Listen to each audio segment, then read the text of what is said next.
Our next guest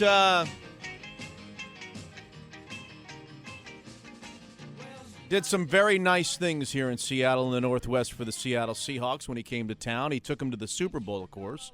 5 consecutive playoff appearances, we think, and now he is in Cleveland as the president of the Cleveland Browns, the hated opponent this weekend at 10 a.m. Pacific time.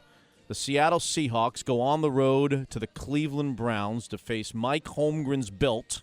Is it the Mike Holmgren built Cleveland Browns? Have you been there long enough to call it the Holmgren built Cleveland Browns? Well, I don't know. It depends how good we play. If we play very well, then I'm going to take credit for it.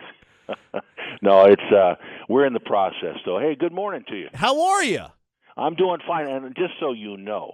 Okay, how long have you been in the office? Yeah, go ahead. I've been in the office. I got in at 6 this morning. You No, know how I you like didn't. early morning. See, when I got in here, you were still having your dreams. You didn't get in there. What time did you get in today? 5 minutes ago. Come on.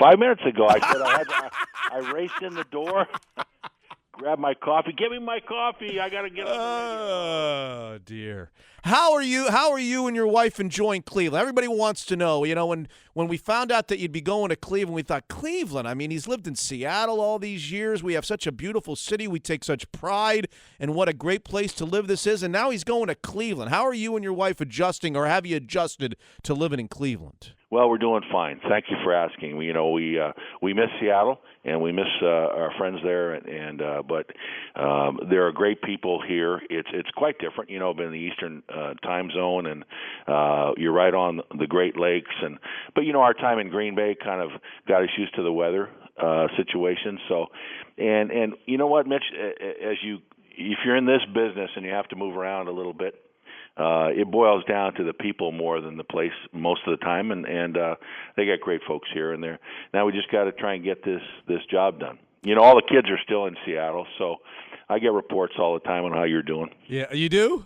Are they good reports or not so good reports? Well, it depends. You know, you're up and down. I know.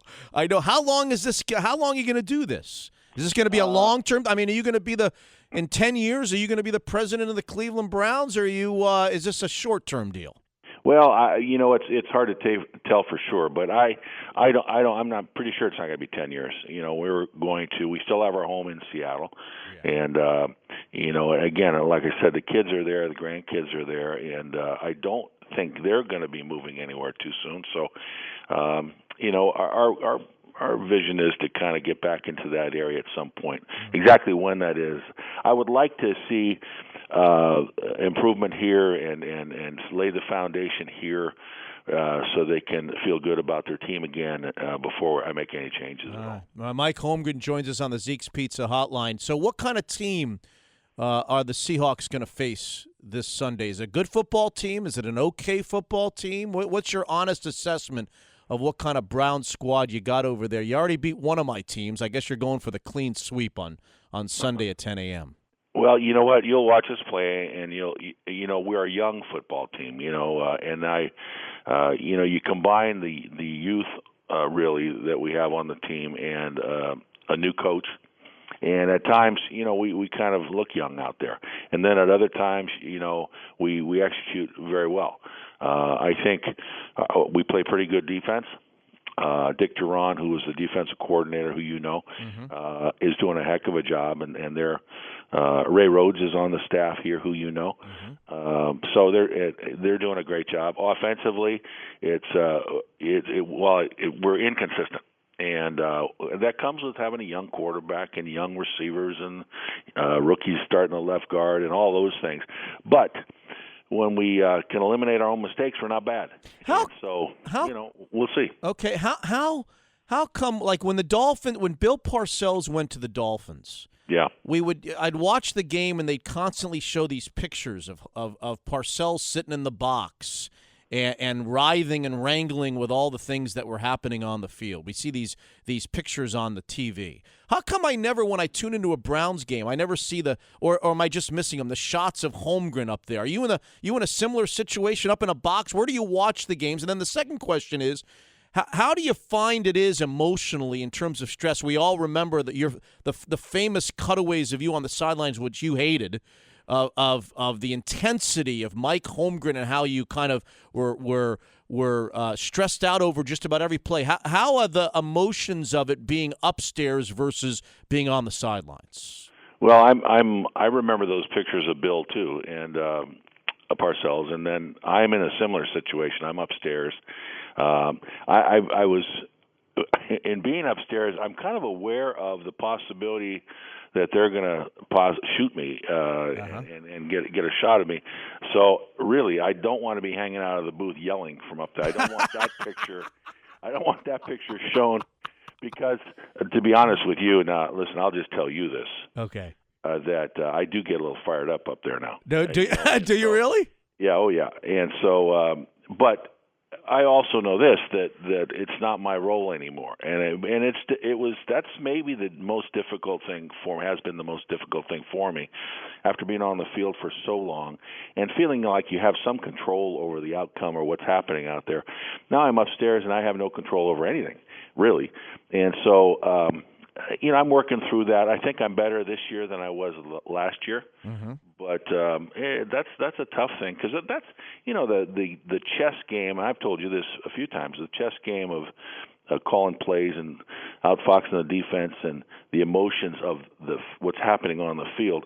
That's why you get into coaching in the first place. And I think after doing it so long, then just not to do that anymore. I don't think it's unusual in my feelings, but I'm working on it. So when you go home after a loss, tell us what it was like here in Seattle and in Green Bay. You're coaching the team. You go home after a tough loss.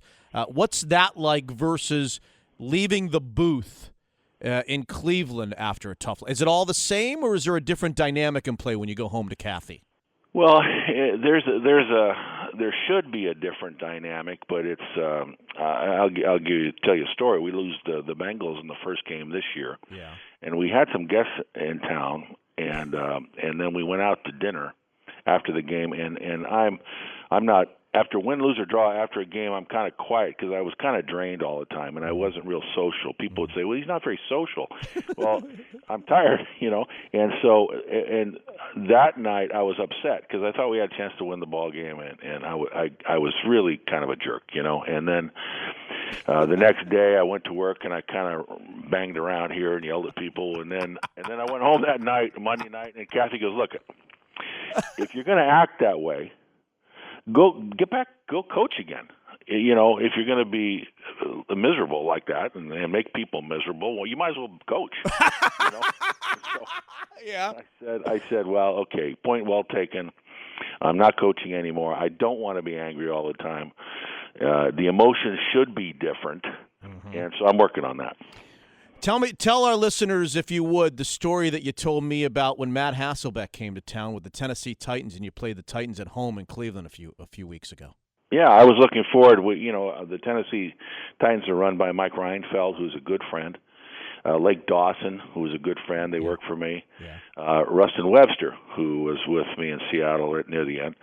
And so before the game, I don't usually go out on the field for very long before the game. I usually go right up to the box, and I'm kind of low-key and behind the scenes. So, but I wanted to see those guys and say hello as much as anything. So I walked out there, and this was early, and I saw them. And then I was going to say hello to Matt. I hadn't talked to Matt, and I love Matt, and he's doing a heck of a job. Let me interrupt. Had you talked to Matt since it all came down here in Seattle, where essentially there wasn't a spot for him and he had to go off to Tennessee? Had you talked to him since then or not? No, I have not talked to Matt at all. Okay. The only last time I talked to him is when we dedicated that building for Medical Teams International. That's right. So I saw him there, but I haven't talked to him since then. So, all right.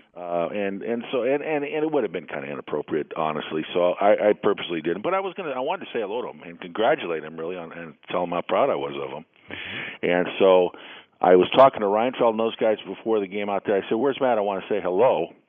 And they go, "No, you can't do that." I said, "What do you mean I can't do that?" He goes, "We don't want you talking to him." I said, "Now I'm getting mad. I'm going to bang it's going to be like the Three Stooges. I'm going to bang all their heads together." Why don't they want you talking to them? Well, they think you're going to get into